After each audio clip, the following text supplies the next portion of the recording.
여러분 좋은 추석, 복된 추석 되시기 바랍니다.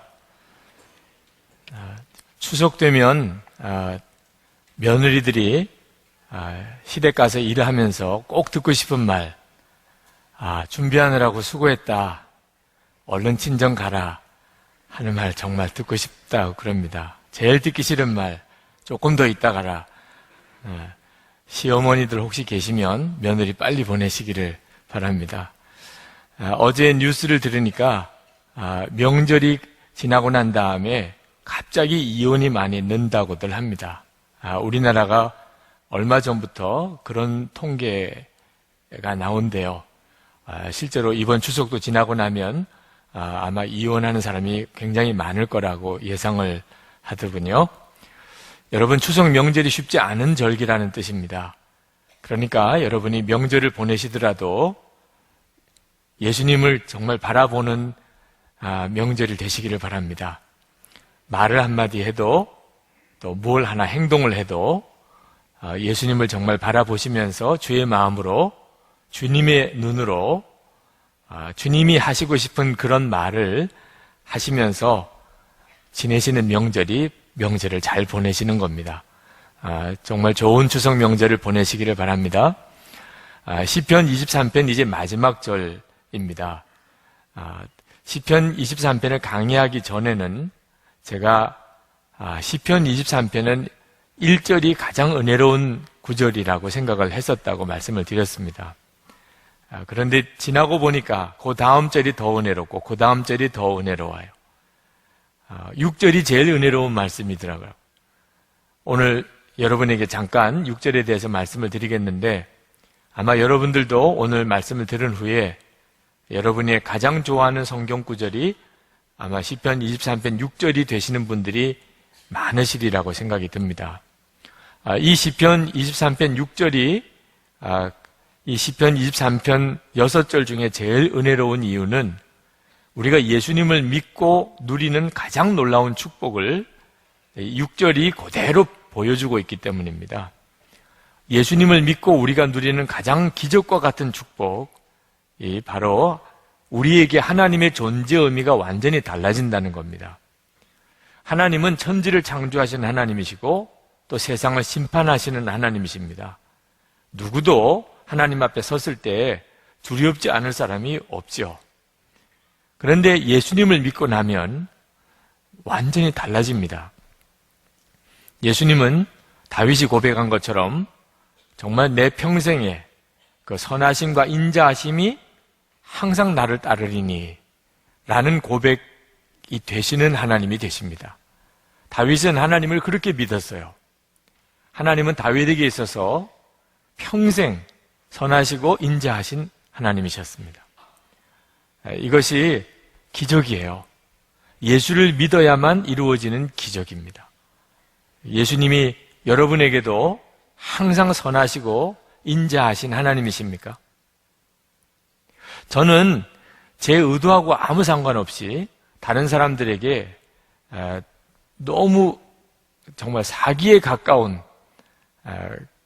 그런 속이는 거죠. 그렇게 살았어요. 왜냐하면 제가 가지고 있는 제 외향이 참 착해 보이는 모양입니다. 그래서 어릴 때부터 착하다는 말을 많이 들었어요. 착한 일을 많이 해서라기보다는 그냥 보기에 선하고 착해 보이는 모양이죠. 정말 민망한 것이 어느 교회 갔을 때 저를 소개하기를 교회 이름처럼 선한 목사다, 그런 소개를 받을 때입니다. 저로서는 정말 감당할 수가 없는 표현을 듣는 거죠. 저하고는 아무 상관이 없어요, 교회 이름하고. 저는 보기에는 이렇게 선해 보여도 실상은 그렇지 않습니다. 그러니까 더 난감해요. 제게 두 딸이 있는데 한번 물어보세요. 엄마가 무서우냐, 아빠가 무서우냐? 아빠가 무섭다 그래요. 제가 저희 두 딸에게 무서운 아빠면 어떻게 선하고 인자하다고 말할 수 있겠어요? 제가 만약에 결혼을 하지 않았다면 아마 제가 저를 몰랐을 거예요. 제가 실제로 그런 사람인 줄. 결혼해서 가정을 꾸려 살아보니까 나 자신의 진짜 모습이 그렇게 드러나네요. 목회를 하면서 교회를 섬겨보니까 저도 한성질 하는 사람이라는 걸 알겠더라고요. 사랑하는 딸에게조차 선하고 인자하게 늘 대하는 일이 어려운데 천지를 지으신 하나님, 완전하신 하나님, 심판주이신 하나님, 그 하나님이 언제나 나에게 선하고 인자하실 수 있을까요? 믿어지지 않는 일이죠. 예수님이 십자가에서 우리 위해서 피 흘려주시고 그리고 정말 약속대로 성령 하나님이 우리 안에 오시지 않았다면 있을 수가 없는 일입니다. 그러나 그런 은혜를 우리가 받은 거예요. 다윗의 고백이 그대로 우리의 고백입니다. 내 평생에 선하심과 인자하심이 항상 나를 따르리니 이것이 구원받은 성도의 축복이고 기적입니다. 근데 여러분 중에는 이런 말씀을 들어도 여러분에게 별로 실감이 안 되시는 분들이 있으실 겁니다. 하나님이 정말 선하시고 인자하셔? 난 안 믿어지는데? 그런 분들이 있으실 거예요. 실제로 지금 어려운 형편 속에 있으신 분들, 그런 분들 중에는 하나님이 선하시고 인자하신가? 그렇다면 어떻게 나에게 이렇게 하시지? 왜 내 이 문제는 해결해 주시지 않으시나? 그런 생각을 하고 계실 겁니다. 우리가 하나님을 믿되 아직도 믿음이 어릴 때는 내게 일어나고 있는 일들 또는 형편, 상황에 따라서 하나님을 믿어요. 다시 말하면 형편이 좋으면 하나님은 참 좋으신 하나님처럼 여겨집니다.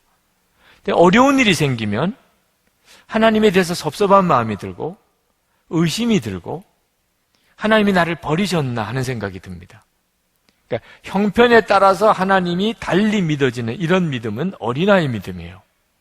믿음이 자라고 나면 그러면 형편에 따라 믿는 게 아니고 진리에 반응하게 됩니다. 하나님이 언제나 잘해주셨기 때문에 어려움이 하나도 없었기 때문에 다윗이 내 평생의 하나님의 선하심과 인자하심이 나를 따르리니 이렇게 고백한 거 아닙니다. 시편 23편에도 보셨잖아요. 다윗은 사망의 음침한 골짜기를 수도 없이 지나다녔습니다. 정말 죽을 고비를 여러 번 넘겠다 그런 말이죠. 하나님이 항상 모든 상황을 좋게만 해결해 주셔야 하나님의 선하시고 인자하심이 증명되는 거라면 다윗은 절대로 이렇게 고백할 수 없는 사람입니다. 그런데 다윗은 어떻게 하나님이 평생 선하시고 인자하셨다고 그렇게 고백하는 거죠? 그건 다윗이 믿음을 갖는 기준이 형편처지가 아니었기 때문이에요. 다윗은 하나님이 함께 계시는지에 따라서 그렇게 판단할 수 있었던 겁니다.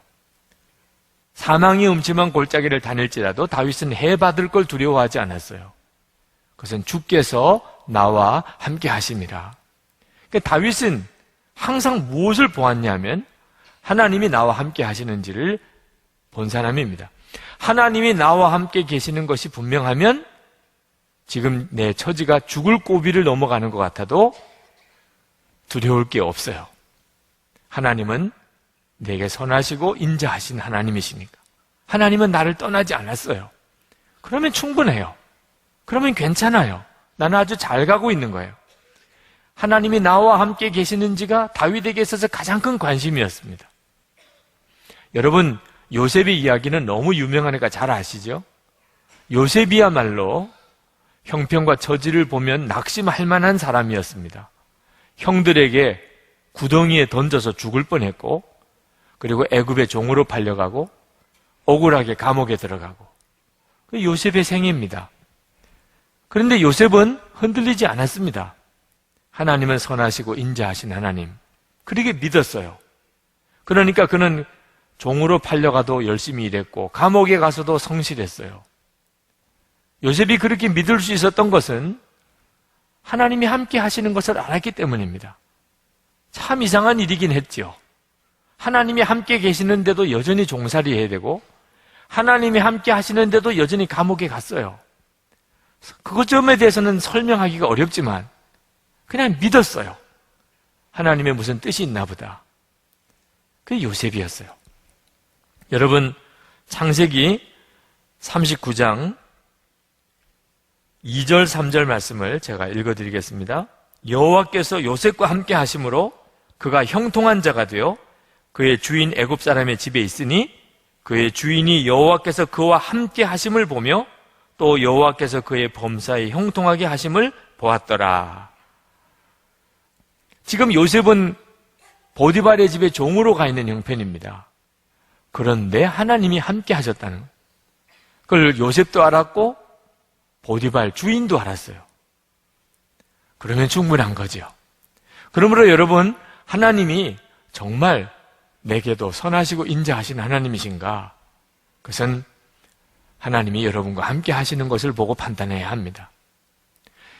하나님이 여러분과 함께 하시는 것이 분명하다면 그러면 지금 하나님은 여러분을 정말 사랑하고 계시고 하나님은 여러분을 정말 선하게 대하고 계시고 인자하신 거예요. 여러분 걱정하실 필요가 없습니다. 어떤 문제 때문에 시험거리 때문에 낙심하실 것도 없어요. 하나님이 다 알고 계십니다. 그리고 지금 하나님이 여러분과 동행하고 계신 거죠. 우리가 예수님을 믿고 난 다음에 하나님께서 우리에게 성령 하나님을 보내주셨어요. 하나님은 분명히 약속을 지키신 하나님입니다. 마태복음 28장 20절에 내가 세상 끝날까지 너희와 항상 함께 있으리라. 히브리서 13장 5절에 내가 결코 너희를 버리지 아니하고 너희를 떠나지 아니하리라. 여러분, 이 말씀이 여러분에게 그대로 이루어져 있는 것을 아셔야 합니다. 하나님은 나를 절대 떠나지 않으시고 계시다. 나와 함께하고 계시다. 여러분, 그 증거를 가지고 계세요? 하나님이 여러분과 함께 계시는 증거를 가지고 계세요? 누가 물어보면 증거를 말할 수 있으세요? 오늘 형기호 성도님이 세례 받으면서 세례 간증 속에 그가 그렇게 고백하셨어요. 성령 하나님이 내 안에 오신 것을 내가 압니다. 그러면서 그가 간증하셨어요. 나는 예수님께서 나의 주님이심을 내가 고백할 수 있습니다. 성령님이 아니면 할 수 없는 일이에요. 하나님이 내 아버지라고 나는 믿고 그렇게 부르고 기도합니다. 성령님이 아니면 있을 수가 없는 일이에요. 설교 말씀을 듣고 찬송을 들을 때 마음에 깨달아지고 은혜가 돼요. 성령 하나님이 아니면 있을 수가 없어요. 이제는 사람이 용서가 되고 사랑이 돼요. 그래서 가정이 다 바뀌었어요. 성령 하나님께서 우리 안에 계시니 그리 된다고 말씀하고 있어요.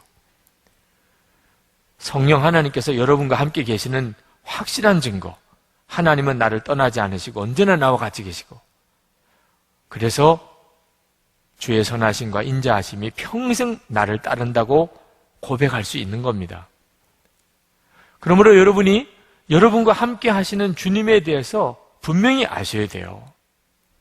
한 번은 세례를 준 어떤 청년이 그 다음 토요일에 술이 잔뜩 취해서 밤 늦은 시간에 제 서재를 찾아온 적이 있었습니다.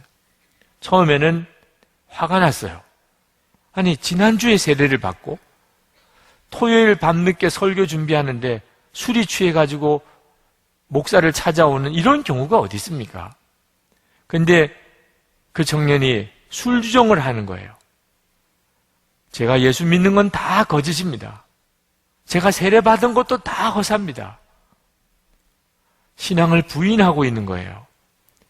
그래서 제가 그 청년을 제 서재에 앉혀놓고 너 왜 그러냐? 무슨 일이 있었냐? 물어봤습니다. 그가 세례 받을 때 자기 나름대로 마음에 결단하기를 이제는 직장에서 회식 같은 자리에는 참석하지 않겠다고 결심을 했습니다. 항상 그렇게 하면 죄를 짓는 길로 가니까. 그런데 그날 토요일에 회식에 참석할 수밖에 없는 일이 환경이 그렇게 됐는데 결국 2차를 가게 되고 3차를 가게 되고 너무나 부끄러운 죄를 짓고 마음이 다 무너진 상태에서 집으로 가는데 집에 가는 길에 교회가 있었어요. 예배당을 보면서 눈물이 흐르더래요. 자기도 모르게 그냥 눈물이 흐르더래요. 근데 담임 목사실에 불이 켜져 있는 걸 보고 그냥 온 겁니다. 뭘 하려고 온 것도 아니고 그냥 온 거예요. 그러면서 하나님이 나를 떠났다, 나를 버리셨다는 거예요. 제가 그 청년에게 에베소서 4장 30절 말씀을 읽으라고 그랬어요. 여러분들도 같이 한번 읽어보실까요? 에베소서 4장 30절. 하나님의 성령을 근심하게 하지 말라. 그 안에서 너희가 구원의 날까지 인치심을 받았느니라. 제가 그 청년에게 그렇게 말을 했습니다. 너 오늘 하나님도 나를 떠나셨을 거다. 예수 믿은 거, 세례받은 거 다 거짓이다. 그렇게 말을 하는데, 너 정말 하나님이 너를 떠났다면, 그러면 너 오늘 왜 여기 와서 이렇게 울고불고 난리냐? 너가 만약에 오늘 정말 부끄러운 죄를 지었다 하더라도 너하고 같이 오늘 밤에 그렇게 일했던 다른 사람들이 다 너처럼 여기 와서 이렇게 울고 있느냐? 다른 사람들은 다 재미 봤다고 생각하는 일을 너는 왜 이렇게 괴로워하냐? 내 안에 계시는 성령께서 떠나지 않으시고 근심하시니 너가 이렇게 괴로운 거 아니냐? 성령을 근심케 하지 마라. 그 안에서 구속의 날까지 내가 인침을 받았느니라. 주님이 너를 떠났냐? 내가 세례받은 게 다 거짓이냐? 지금 내가 대답해봐라. 그 청년이 성경을 가슴에 끌어안고 서재 바닥에 무릎을 꿇고 통곡을 하고 울었어요. 하나님이 나를 떠나지 않으셨구나. 나는 오늘 하나님을 정말 버린 것 같은 부끄러운 죄를 지었지만 주님은 나를 버리시지 않으셨구나. 그날 그 청년이 정말 구원의 확신을 잃어버릴 뻔했던 그날 그가 거기서 다시 믿음을 회복할 수 있었어요. 여러분, 주님이 여러분과 함께 계시는지 안 계시는지를 항상 분명히 확인하셔야 됩니다. 주님은 나를 떠나셨나? 주님이 나를 떠나지 않으시고 나와 함께 계시는 거, 내 안에 오신 성령께서 여전히 나와 같이 계시는 거, 이것이 주님의 선하심과 인자하심이에요. 주님이 나에 대해서 한결같이 선하시고 인자하시니 주의 성령을 거두지 않으신 거죠. 예수를 믿고 우리가 누리는 가장 놀라운 축복입니다. 여러분이 성령님에 대해서 분명하셔야 돼요. 분별하실 수 있어야 돼요. 이게 주님이시구나.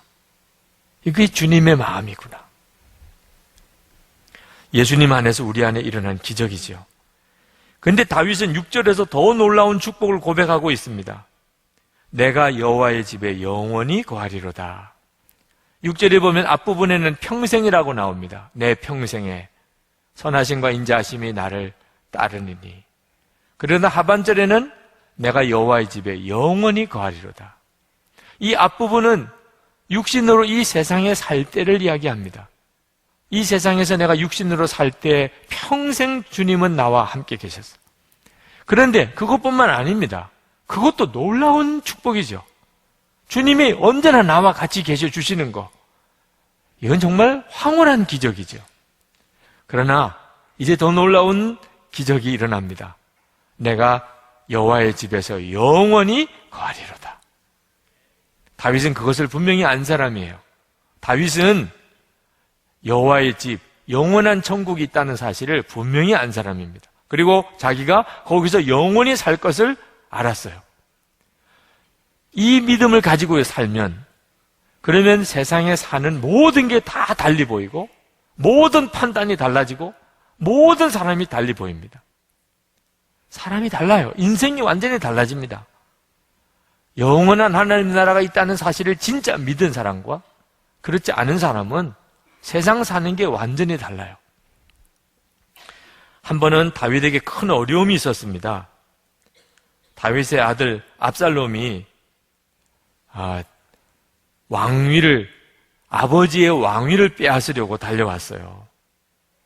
근데 다윗이 아들 압살롬하고 싸우질 않습니다. 압살롬이 아버지를 죽이고 왕 되겠다고 왕궁으로 군사들을 끌고 들어올 때 다윗은 조용히 그 자리를 피했습니다. 사독 제사장이 여호와의 법궤를 가지고 사울 다윗 왕을 따라 나섰어요. 다윗이 사독 제사장에게 돌아가라 그랬어요. 성전으로 돌아가라고. 어디 법궤를 함부로 움직이냐. 그러다가 법궤가 손상이라도 입으면 어떻게 하려고 그러냐. 나는 지금 피난길을 떠나는 것. 아니, 법궤가 있는 쪽이 그게 정통성이 있는 왕이라는 뜻인데 지금 압살롬이 이 왕궁을 차지하는데 법궤가 여기 있으면 그러면 이거 입장이 곤란하지 않습니까? 그런 뜻이죠. 그때 다윗이 하나님께서 내가 진짜 왕이라고 인정하시면 돌아오게 하실 거예요. 나는 하나님의 판단에 맡긴. 법궤 가지고 다니면서 내가 정통성이 있는 왕이라 그렇게 주장하고 싶지 않다. 어떻게 이런 마음이 생길 수 있지요? 영원한 하나님의 집이 있음을 진짜 알았기 때문에. 다윗은 자기가 정말 가고 싶은 곳, 그리고 진짜인 것이 그게 하나님 앞에서 누리는 영원한 하나님의 집이에요. 그런 이 세상에서 왕되고 안 되는 것은 다윗에게 있어서는 별로 문제가 되지 않았습니다. 내가 하나님 기뻐하는 뜻대로 하느냐, 그게 문제인 거죠. 만약에 내가 하나님의 기뻐하는 뜻대로 했는데 왕위에서 쫓겨났다. 난 상관이 없다는 뜻이죠. 하나님의 나라에 대한 분명한 믿음을 가지고 있는 사람은 세상 보는 것과 사는 게 완전히 달라져요. 여러분, 지긋지긋합니까? 여러분의 사는 집이? 나는 왜 이런 집에서 살아야 되지? 나는 왜 이런 집안에서 살아야 되지? 하나님의 나라가 분명하게 믿어지면, 그러면 여러분이 그렇게 지긋지긋하다고 생각하던 집안이나 직장이나 여러분의 주변 환경이 다 달리 보이는 거 아십니까? 사명일 뿐이에요. 이게 하나님이 내게 주신 사명이구나. 내가 얼마나 더 살지 모르지만 내가 내 가정을 위해서, 내 직장을 위해서, 이 사회를 위해서 내가 뭘 해야 될까? 보는 눈이 달라지면 그러면 모든 게 변합니다. 사람도 다 달라져요. 억울한 것도 없어집니다. 미울 것도 없어요. 특별히 교회를 보는 눈이 다 달라져요. 영원한 하나님의 집이. 그것을 지금 우리가 누리고 이 세상에 사는 동안에 경험하는 것이 교회예요. 교회 문제가 많은 일이 있습니다.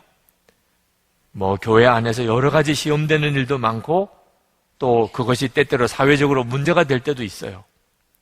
그러나 영원한 하나님의 나라에 대해서 눈이 뜨이고 나면 교회를 사랑하게 됩니다.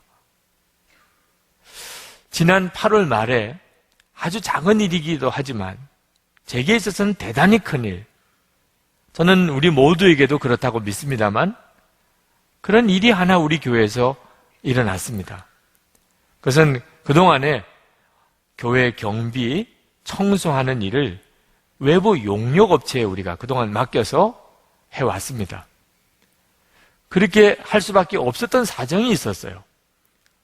여기에 이 예배당 건축을 할 때만 해도 우리 교회 교세가 몇백 명 수준입니다.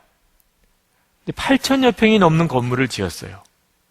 자, 이 관리, 경비, 청소 도무지 감당할 수 없는 형편이었습니다. 교회 주변에 주택가가 형성되어 있었던 것도 아닙니다. 할 수 없이 외부 용역업체라도 이 일을 맡겨서 예배당 관리하고 청소를 해야만 했습니다. 그런데 지금은 주일 출석만도 5천 명이 넘는 교세가 되었습니다. 담임 목사로서 제 마음에 가장 걸리는 것 중에 하나였어요. 왜 우리는 경비와 청소를 외부 용역업체에 맡기고 이렇게 손을 놓고 있어야 하나. 그래서 장로님들과 그 문제를 의논하고 다 한 마음을 주셔서 작년부터 이 일을 추진했는데 계약 관계가 또 중요한 문제라 지난 8월 말일부로 용역업체와의 계약을 이제 해지했습니다. 자, 그럼 무슨 의미가 있는 거죠, 이제? 우리가 마음껏 경비도 쓰고 청소도 할 수 있는 놀라운 날이 왔다는 뜻입니다. 여러분 기쁘시지 않습니까? 여러분들 그동안 답답하셨죠?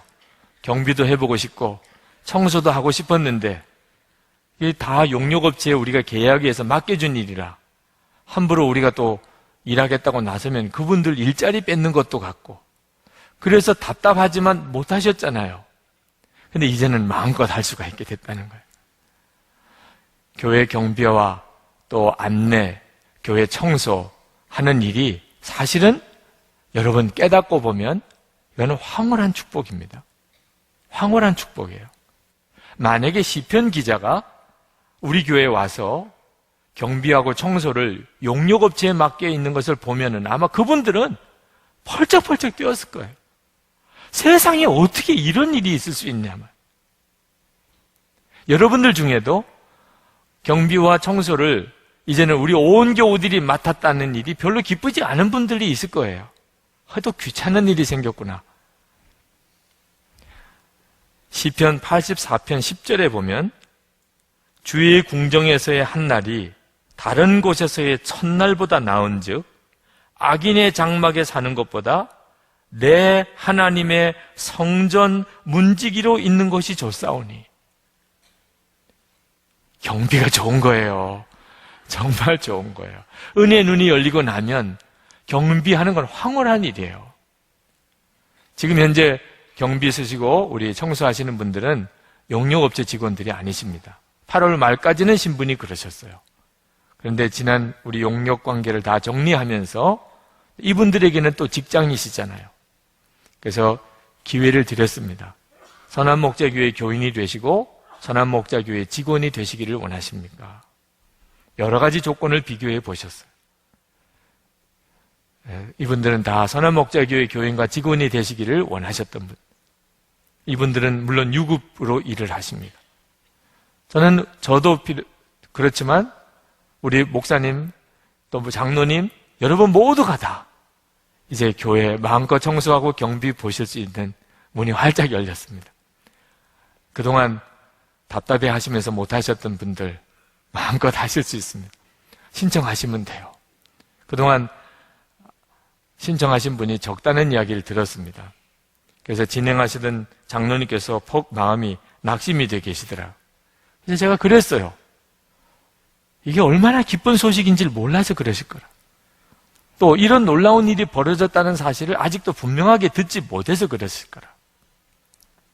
여러분, 정말 하나님의 나라, 영원한 천국에 대해서 눈이 뜨이고 나면, 그러면 전에는 힘들고 어려운 일이 생기는 것 때문에 하나님도 의심하던 수준에서 이제는 하고 싶어져요.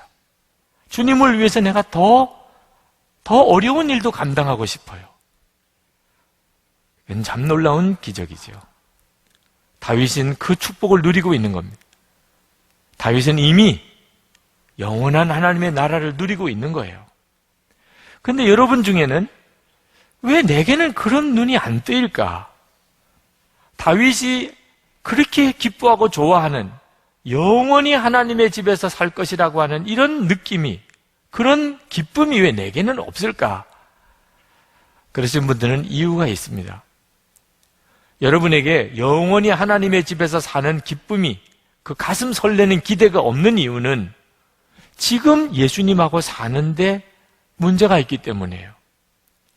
예수님이 여러분의 마음에 왕이 되시고 여러분의 인생의 목자가 되셔서 아침부터 밤에 잘 때까지 늘 예수님께서 여러분을 인도하시고 여러분이 예수님과 함께 사는 삶을 살지 못하는 분들은 하나님 앞에 가서 하나님과 영원히 산다는 게 별로 기쁘지가 않아요. 왜? 하나님은 가까이 하기에는 너무나 먼 당신이거든요. 여러분 한번 상상해 보십시오. 죽고 난 다음에 이제 천국에 갔어요. 예수를 믿으면 천국에 간다고 했으니까. 이제 천국에 가면 하나님을 만나게 됩니다. 근데 그 하나님이 아버지라고 믿었어요. 성경에 그렇게 기록이 됐으니까. 자, 하나님 앞에 올라가면서 명함을 하나 가져갑니다. 하나님의 명함이에요. 거기다 뭐라고 썼느냐? 이 명함을 가져오는 자는 내 아들이다, 내 딸이다. 그거 하나 믿고 가는 거예요. 천국에 갔는데 하나님을 만나 뵈려고 갔더니 눈이 부셔서 감히 쳐다보지도 못하겠어요. 고개도 못 들겠어요. 말 한마디도 못하겠어요. 하나님 아버지라고 믿고 오기는 왔는데, 그래서 옆에 있는 천사에게 명함을 주었어요. 저분에게 갖다 드리세요. 제가 이런 사람이랍니다. 여러분, 이런 천국에서 얼마나 더 살겠어요, 정말. 세상 없이 불편하잖아요. 하나님과 함께 살아본 적이 없어요. 그저 하나님이 내 아버지일 거라고만 그렇게 생각하고 가는 천국. 이런 천국에서 영원히 산다. 그게 뭘 내 마음의 기쁨이 되겠나요? 주님과 늘 함께 살았어요. 24시간 주님을 바라보고 살았어요. 힘들 때나 즐거울 때나 늘 아버지와 같이 살았던 사람은 아버지와 함께 영원히 사는 게 기쁘지요. 아버지와 함께 살아보질 않았어요. 아버지가 계시다는 것만 알았어요. 근데 어느 날 나이 들어서 아버지를 만났어요. 세상이 얼마나 불편해요. 여러분은 어느 쪽을 택하시겠어요? 예수님을 항상 바라보시라. 24시간 바라보시라. 그리고 그것을 일기로도 써보시라. 지금 여기서 주님과 함께 살아본 사람만이 영원한 천국이 가슴이 설레는 거예요. 가고 싶은 거예요. 그 천국이 있으니까 세상을 견딜 수가 있는 거예요. 그러면 왜 나에게는 그렇게 주님이 친밀하게 함께 살고 인도하시는 경험이 없을까?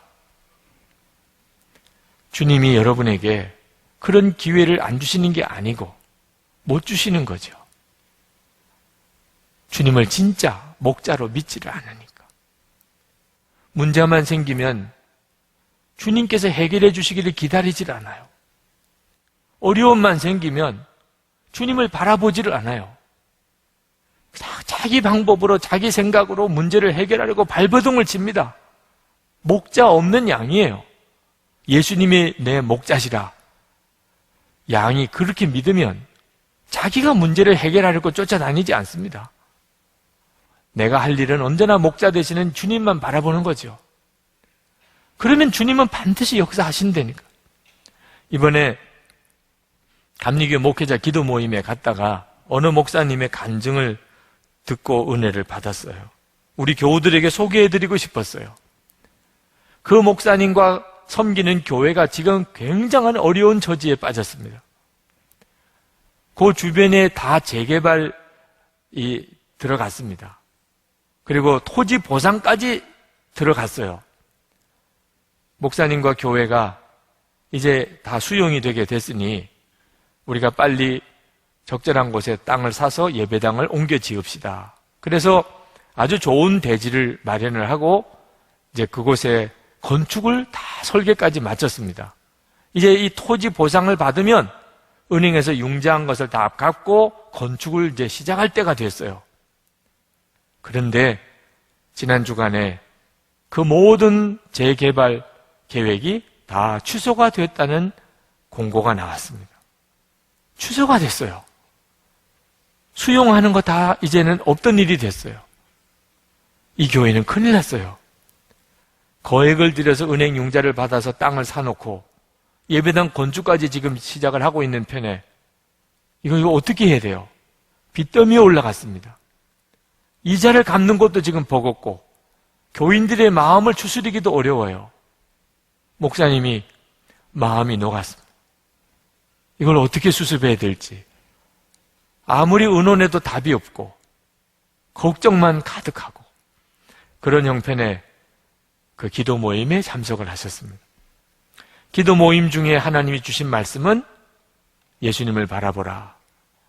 예수님 안에 거하라 하는 것이었어요. 이 목사님에게는 그 말이 하나도 위로가 되지도 않았고 답도 되지도 않았어요. 지금 당장 큰 재정적인 문제가 생겼습니다. 건축 문제가 지금 큰 어려움에 부딪혔어요. 근데 지금 언제 한가하게 예수님 안에 거하고 주님만 바라보겠냐면 무슨 뚜렷한 해결의 방법이 있어야 되지 않겠나.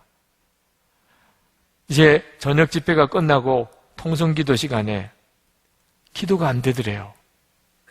주님만 바라보라고 하지만 도무지 기도가 안 되더래요. 근데 그때 하나님께서 그 목사님에게 갑자기 어떤 생각 하나가 나게 하셨어요. 딸을 데리고 시장에 갔다가 딸을 잃어버렸던 일이 있었습니다. 여러분, 딸 잃어버린 아버지의 심정을 다 알만 하시죠? 정신이 하나도 없더래요. 어디도 없어요. 소리를 지르면서 딸의 이름을 부르면서 시장을 헤매고 다니다가 울면서 가고 있는 딸을 만난 겁니다. 얼마나 반갑고 또 얼마나 감사한지. 그런데 그 딸을 붙잡고 자기가 막 야단을 치더래요. 아버지를 잃어버렸으면 그 자리에 가만히 있으라고 했잖아. 너 아빠 손 놓치고 아빠 잃어버리면 뭐라고 어떻게 하라고 그랬니? 그 자리에 가만히 있어야 된다고 그랬지. 그런데 너 이렇게 울면서 돌아다니면 어떡해? 아빠가 찾아올 거라고 했잖아. 너가 이렇게 돌아다니면 그러면 영원히 잃어버릴 수도 있는 거야. 다시 또 그럴래 안 그럴래 막 그러면서 야단을 치고 있는. 여러분, 딸 잃어버렸다가 찾으면 참 그런 마음이 한편으로는 감사하면서도 한편으로는 정말 야단치고 싶은 마음이 들죠. 근데 그 장면을 하나님이 보여주시더래. 그러면서 하나님께서 물으시더래. 너는 왜 울고불고 돌아다니고 있니? 왜? 그렇구나. 예수님 안에 거하라. 주님만 바라보라는 게 그게 하나님의 완벽한 답인 걸. 내가 그때 아빠 잃어버린 내 딸처럼 마음만 불안하고 급하니까 그냥 울면서 불면서 여기저기 돌아다니니 진짜 아버지 영원히 잃어버릴 뻔한 거죠. 우리 주님이 도와주실 수가 없다니까. 주님을 진짜 믿고 주님 안에 거하고 주님을 바라보지 않으니 우리 주님이 어떻게 도와주실 방법이 없게 산다 말입니다. 여러분, 시편 23편은 그냥 읽고 넘어가기에는 너무나 안타까운 성경이에요. 너무나 놀라운 말씀입니다. 이 시편 23편은 저의 고백과 여러분의 고백이 되어야 합니다. 주님은 그렇게 하려고 주신 거지요. 그러면 첫 번째 나오는 구절, 여호와는 나의 목자시니, 그 점이 분명하셔야 돼요. 그냥 말만 여호와는 나의 목자가 아니시고 여러분의 삶에 모든 것은 주님이 다 책임지셨어요. 우리에게 주님이 원하시는 것은 오직 주님만 바라보고 주님만 죽으라고 붙잡고 주님께만 순종하고 가는 겁니다. 주님께 다 맡기는 거예요. 걱정하고 염려하지 말고 주님께 완전히 맡기고 사는 거예요. 그러면 분명히 주님은 약속하셨어요. 사람이 감당할 시험 밖에는 너에게 당한 것이 없나니 오직 하나님은 미쁘사 너희가 감당치 못할 시험 당함을 허락지 아니하시고 시험 당할 즈음에 또한 피할 길을 내사 너희로 능히 감당하게 하시느니라. 로마서 8장 28절에 우리가 알거니와 하나님을 사랑하는 자 곧 그 뜻대로 부르심을 입은 자들에게는 모든 것이 합력하여 선을 이루느니라. 여러분의 삶 속에 이 시편 23편의 말씀이 그대로 이루어지게 되기를 축복합니다. 우리 이 시간 기도합시다. 주님께 구합시다. 주님, 예수님 정말 나의 목자이신 것을 제가 다시 고백합니다. 제가 아무리 급하고 두렵고 어려워도 저 스스로 이리저리 방황하지 않겠습니다. 이 사람 저 사람 찾아다니고 헤매지 않겠습니다. 주님을 더욱 바라봅니다. 주님 안에 더 있기를 원합니다. 주님이 이끌어 주시고 주님이 나를 책임져 주시는 것을 믿습니다. 주여, 제 눈을 열어 주를 더욱 바라보게 해 주옵소서. 우리 통성으로 기도하겠습니다.